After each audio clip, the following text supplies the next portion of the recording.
vaste, majestueux, beau et harmonieux. L'apaisement le dispute à l'émotion. Imposant silence, respect et recueillement. Le monument américain de Montsec et la nécropole de Thiaucourt sont deux endroits emblématiques du saillant de Saint-Mihiel. C'est dans cette dernière que nous allons chercher réponse à nos questions. Le cimetière de Saint-Mihiel et le paradoxe vient du fait que nos cimetières sont nommés suite à la bataille laquelle ils représentent. Et donc c'est la bataille ici, c'est la bataille du saillant de Saint-Mihiel. Et alors même que nous sommes à Thiaucourt, qui est à une trentaine de kilomètres de Saint-Mihiel, il s'appelle donc le cimetière américain de Saint-Mihiel. C'est le troisième plus grand cimetière de la Première Guerre mondiale, mis à part Meusagone à Romane-sur-Montfaucon, qui est le plus grand avec plus de 15 000 enterrements, et celui de Oisène à Ferrand-Tardenois, où il y a plus de 5 000. Nous, ici, il y a 4 153 enterrements. Parce qu'au départ, toutes les stèles avaient une croix en bois, et il a été longuement décidé, avant qu'on se décide pour marbre, un marbre venant de l'Italie, un marbre qui s'appelle Carrare, des carrières de Carrare, et qu'il y aura deux symboles. Donc la croix pour tout ce qui est chrétien, ça peut être un catholique autant qu'un protestant. Et comme aux États-Unis, nous avons plusieurs différentes sortes de religions protestantes. Et une toile de David pour tous ceux de la profession juive. Ceci parce que, et on me le demande de temps en temps, pourquoi il n'y a pas d'autres. Il n'y a pas d'autres parce qu'à l'époque de la Première Guerre mondiale, on n'avait pas de forte influence musulmane comme on trouve aujourd'hui. Et nous n'avions pas des soldats dits coloniaux comme la France. Donc toutes ces religions-là ne sont pas en fait représentées. Le cimetière de Saint-Mihiel en fait a son importance parce que c'est la première bataille de la première armée américaine constituée en août 1918. Quand l'Amérique a déclaré la guerre est entrée en guerre en 17, les troupes ont été envoyées donc outre-mer, mais Pershing a voulu non pas copier les Alliés en s'enfonçant dans une guerre de tranchées. Hein, il voulait que les troupes soient... Excusez-moi.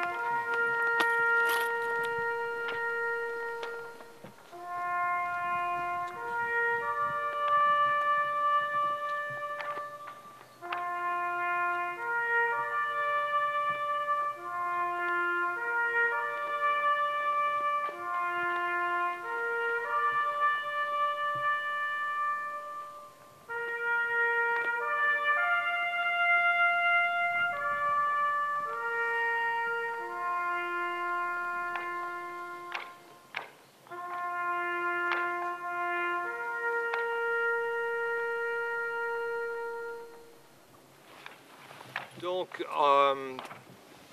il voulait que la troupe soit entraînée avant de prendre l'initiative. Il ne faut pas oublier qu'en 1917, quand les États-Unis sont entrés en guerre, il y avait encore beaucoup de familles aux États-Unis qui avaient de la famille qui sont morts pendant la guerre entre le Nord et le Sud. Hein. Donc Pershing savait pertinemment que si il employait la troupe comme l'avaient fait les Alliés depuis 1914, c'est-à-dire cette guerre de tranchées, comment dire, la chair à canon, que ça ne passera jamais chez nous. Donc, il a mis de 17 jusqu'à début 18 pour former la troupe. Il a vu leur engagement sous les ordres des Alliés dans la Somme, dans la Marne. Et en juillet 18, il a dit « Bon, nous sommes fin prêts ». Et le prochaine offensive serait une offensive américaine proprement dit. C'est pour ça que la première armée fut constituée en août 18 et la bataille pour la réduction du saillant de Saint-Mihiel fut la première bataille. Et c'est pour ça que ce cimetière est si important. Parce que c'est la bataille du saillant de Saint-Mihiel qui va déterminer si la troupe américaine est prête pour l'offensive de l'Argonne. Et il s'avère que quand les objectifs du deuxième jour ont été atteints l'après-midi du premier jour, du 12 septembre, et que la bataille n'a duré, à vrai dire, que 3 voire 4 jours, là, tout le monde a pu se mettre d'accord pour dire oui, les Américains sont prêts. La troupe américaine n'est pas chez elle. Elle est partie très loin. Pershing avait une responsabilité envers le peuple américain, la famille, les mères, qui, comme je le disais, faisaient encore le deuil de cette guerre de sécession. Ils ne pouvaient en aucun cas avoir des pertes aussi importantes que ceux des Alliés. Donc ce qui les a amenés effectivement à faire une guerre autrement. Déjà dans la Première Guerre mondiale, nous allons trouver les mêmes répartitions, si vous voulez, géographiques.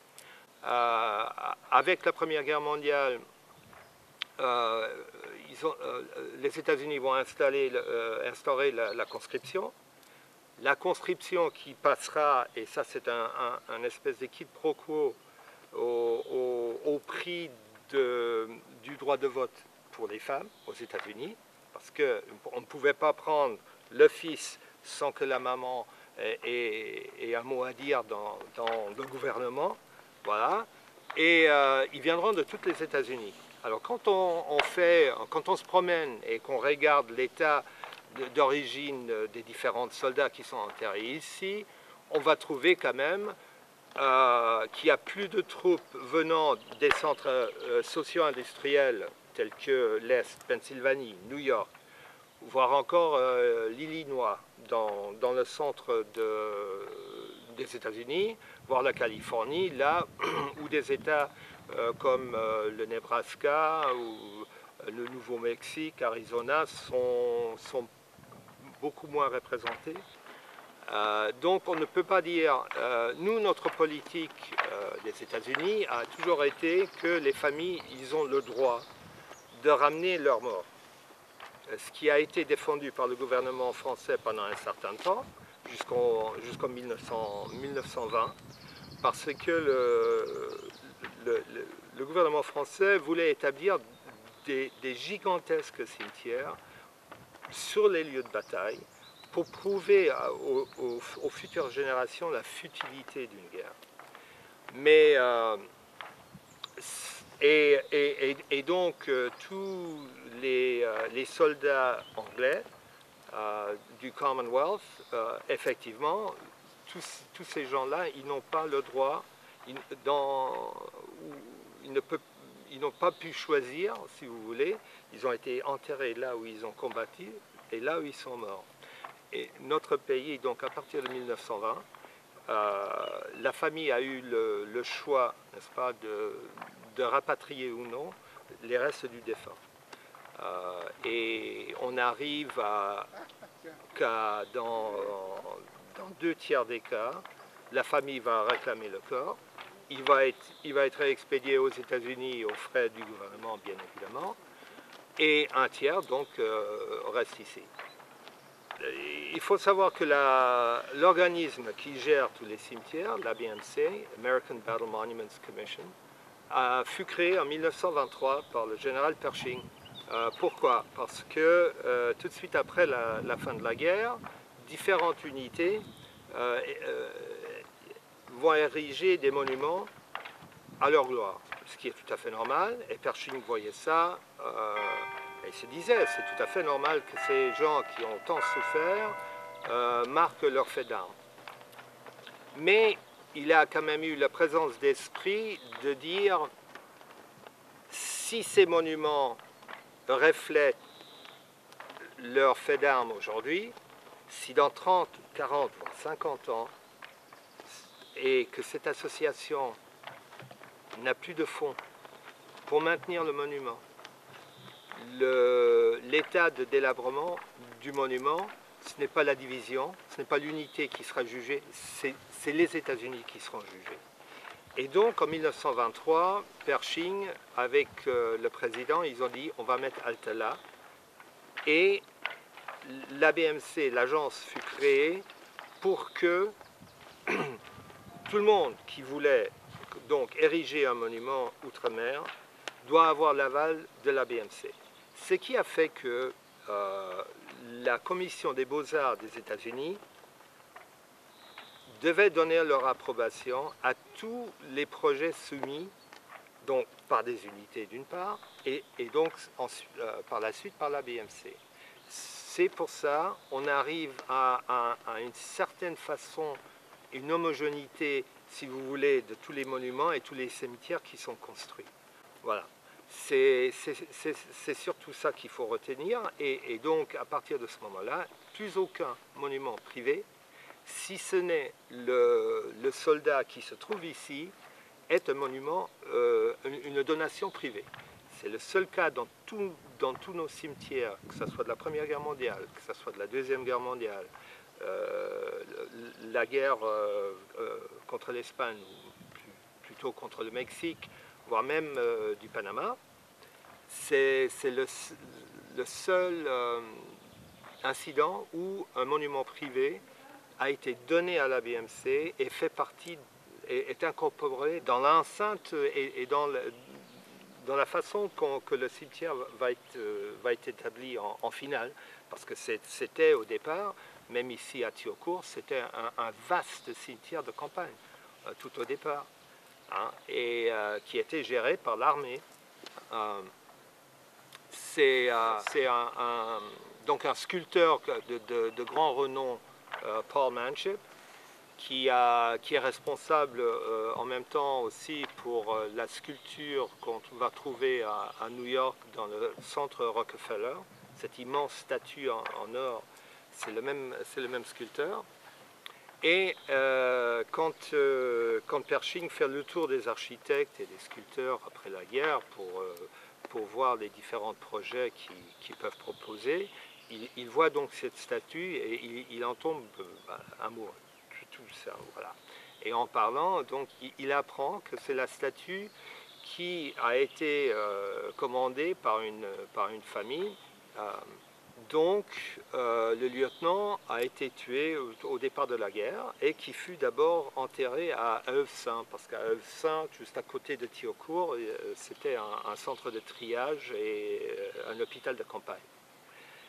Et Pershing, étant Pershing, si vous voulez, hein, a dit ah non, c'est pas possible, hein, c'est impossible, ça n'a pas l'aval de la BMC, jamais cette statue verra l'Europe. Oui, mais c'était sans savoir que justement le lieutenant Bill était le petit-fils donc de l'ancien gouverneur d'un monsieur qui s'appelle Blaine, et qui lui justement a failli devenir président des États-Unis par 2000 voix du siège électoral de l'État de New York, voyez-vous. Alors quand Pershing il a appris cela, il y a eu des arrangements, n'est-ce pas, et le pacte était que ABMC acceptera donc cette sculpture, et en contrepartie, le lieutenant il sera enterré au centre du cimetière, près du mât. Mais à l'époque, effectivement, il n'y avait qu'un seul mât. Donc ce n'est que dans les plans définitifs Donc on arrive avec ce qu'on voit ici, le mémorial, la chapelle, salle des musées, et 2 mois. Et l'aigle qui est au centre, l'écran solaire qui représente l'aigle, le lieutenant, il est à côté, à deux tombes du centre du cimetière. Donc, et comme je disais, dans tout notre système, c'est du jamais vu. Enfin voilà, donc l'évolution, si vous voulez, c'est l'armée. L'armée avait déjà plus ou moins adopté cette façon, c'est-à-dire les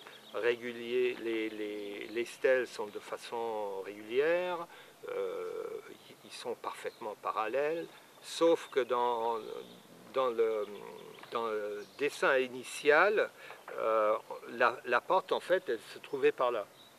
Hein, et comme je disais, il était vaste, beaucoup plus grand que ce que nous avons ici, puisque deux tiers ont été rapatriés aux États-Unis.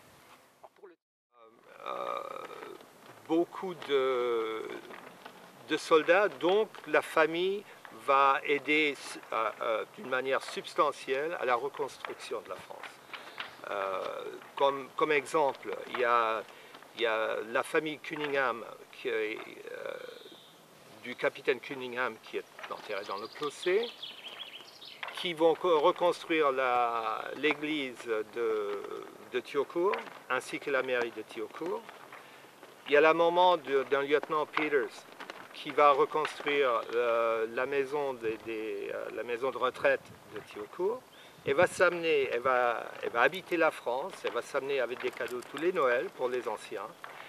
Et comme elle n'a pas la possibilité d'être enterrée dans le cimetière à côté de son fils, elle va acheter une parcelle dans le cimetière de Thiaucourt où elle fut enterrée en 1941. Il y a eu un programme qui a été établi qui s'appelait le Gold Star Mother. C'est-à-dire que aux États-Unis, dans les foyers, on montrait qu'on avait quelqu'un de la famille qui était envoyé outre-mer, hein, pour combattre la Première Guerre mondiale. Et si le soldat venait à mourir, l'étoile était remplacée par une étoile en or, que tout le monde montrait dans leur vitrine. Alors le Gold Star Mothers, ce sont les mères des défunts qui vont être envoyés en France, en Belgique aussi, mais principalement en France, pour faire le deuil. Et après de longues années, ce programme a été mis en place et il y a eu quand même beaucoup de familles qui sont venues, enfin beaucoup de mères qui sont venues pour pouvoir, si vous voulez, faire, nous on appelle ça closure, c'est-à-dire de faire le deuil, de terminer leur deuil. I can't imagine how lonely or frightened you must have felt in those scary times. Charles, je ne peux pas imaginer à quel point tu as dû te sentir seul ou apeuré dans ces moments effrayants.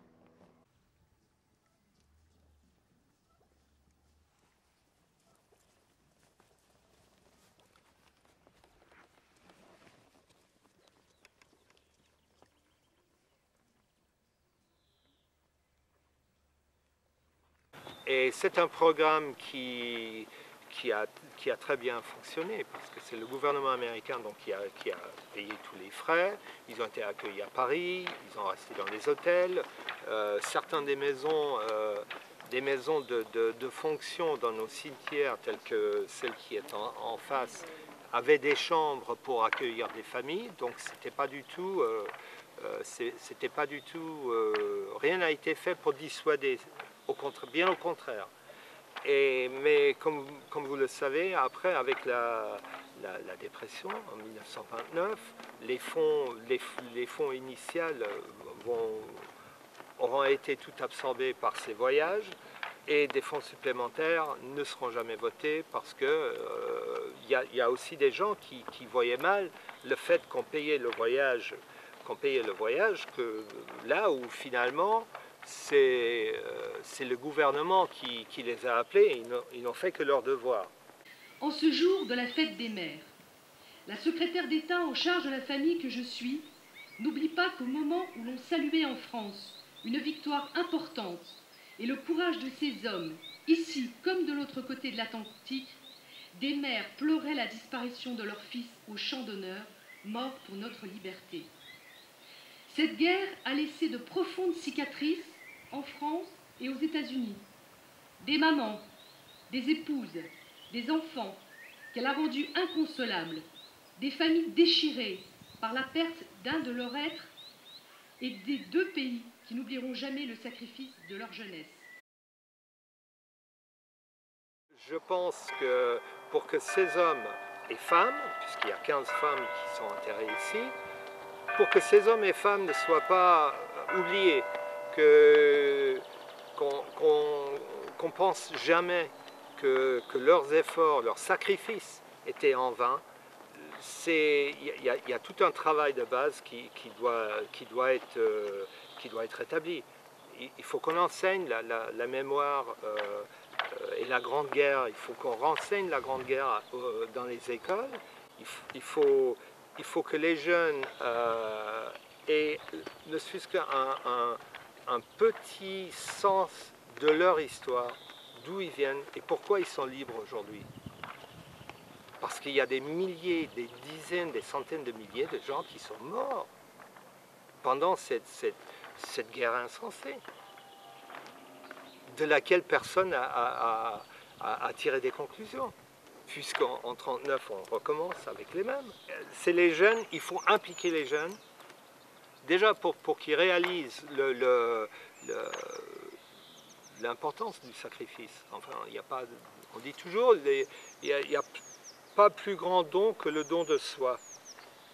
Bon, tous ces gars-là, ces femmes qui sont enterrées ici, ils ont fait ce don. Et je pense que c'est quelque chose que même un jeune d'aujourd'hui, il peut comprendre. Et s'il comprend l'importance, la gravité de ce don, il peut aussi s'impliquer un peu plus à perpétuer de la mémoire. Et c'est ainsi qu'à mon avis, ce sera le premier pas pour ramener les gens ici, pour qu'ils prennent conscience. On leur a pris leur vie.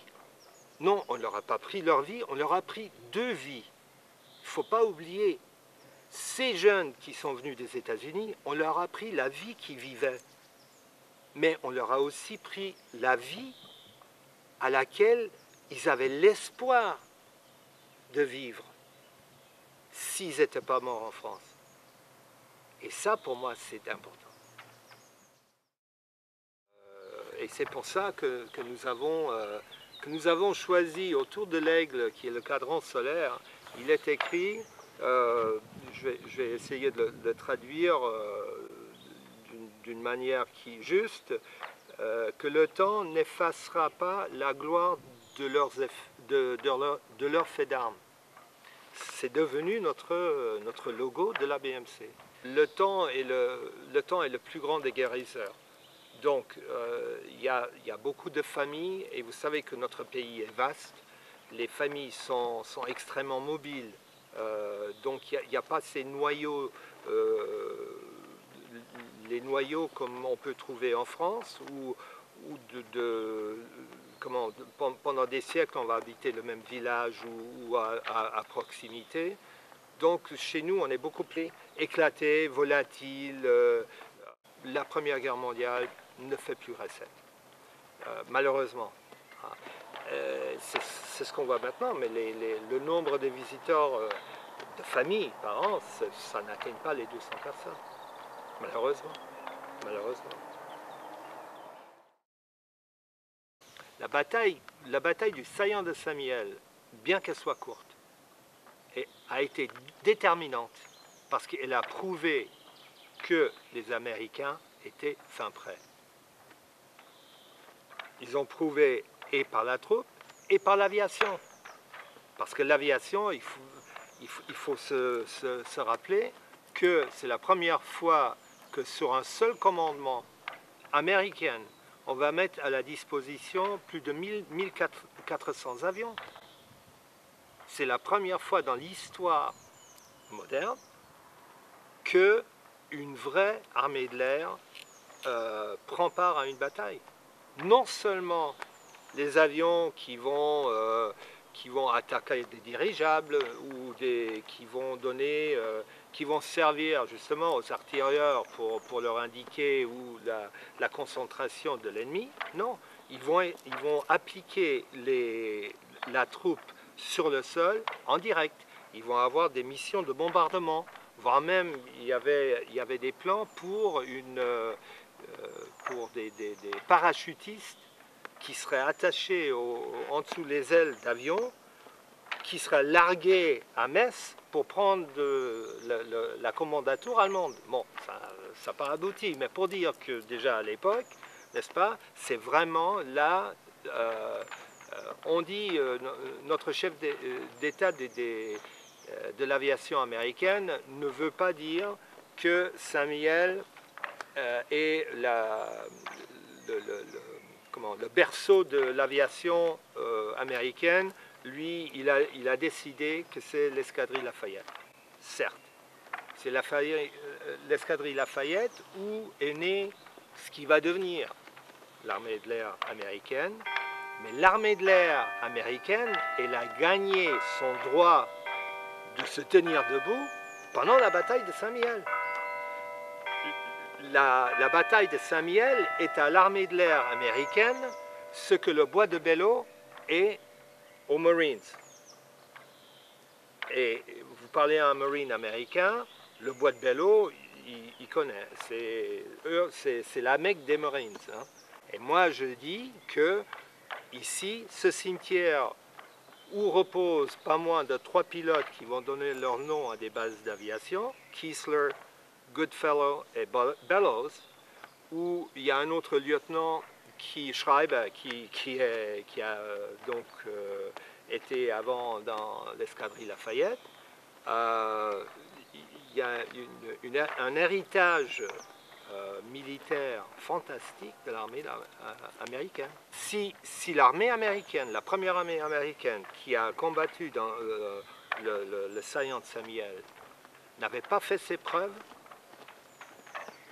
la guerre elle aurait été beaucoup plus longue parce qu'elle n'aura pas combattu dans la forêt de l'Argonne, où elle aura été, disséquée et dispatchée à droite à gauche comme elle avait été avant. Tous les alliés auraient pu dire, on vous l'a dit, ce n'est pas une façon de faire la guerre. La façon de faire la guerre, c'est les tranchées. Et à ce moment-là, ça aura duré encore je ne sais combien d'années. Je ne sais combien d'années, c'est beaucoup dire, parce que je pense que tout le monde, en question de matériaux et matières premières, il commençait ça commençait à manquer un peu partout. Mais toujours est-il, pour moi, c'est ça l'importance.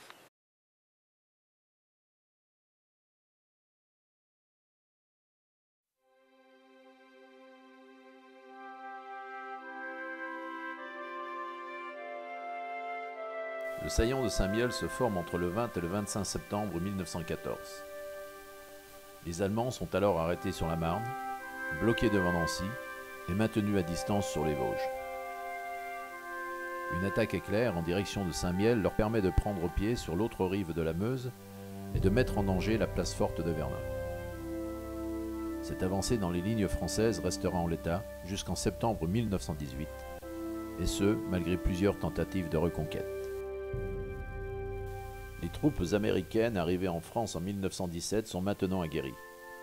Leur chef, le général Pershing, obtient qu'on leur attribue l'objectif de réduction de cette hernie. Après un été de préparation, au matin du 12 septembre, 9 divisions américaines et 4 divisions françaises, soit près de 250 000 hommes, s'élancent à l'assaut de cet éperon.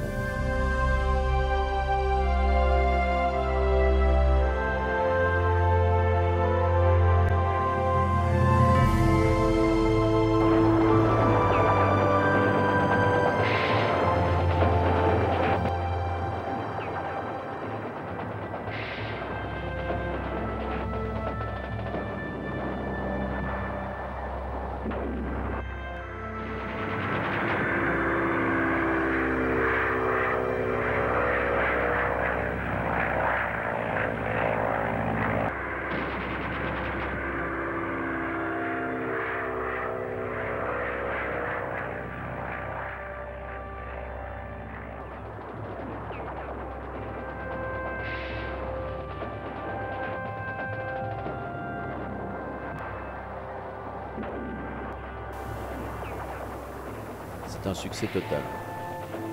À midi, les Américains déjeunent à Tioukou. Le soir, ils ont fait la moitié du chemin en direction de Vigneulles, soit la moitié de leur objectif. Sur le front ouest, c'est un peu moins facile. Et dans la journée du 13, les 1e et 26e divisions US font leur jonction.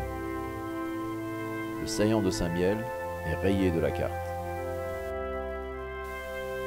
Du 14 au 16 septembre, la progression des troupes est plus difficile. Passé l'effet de surprise, les Allemands se reprennent et s'arc-boutent à la ligne Michel, un système défensif composé de centaines d'ouvrages fortifiés de campagne. Le bilan de l'opération est impressionnant. 15 000 Allemands sont faits prisonniers. Chez les Américains, on dénombre 7 000 morts.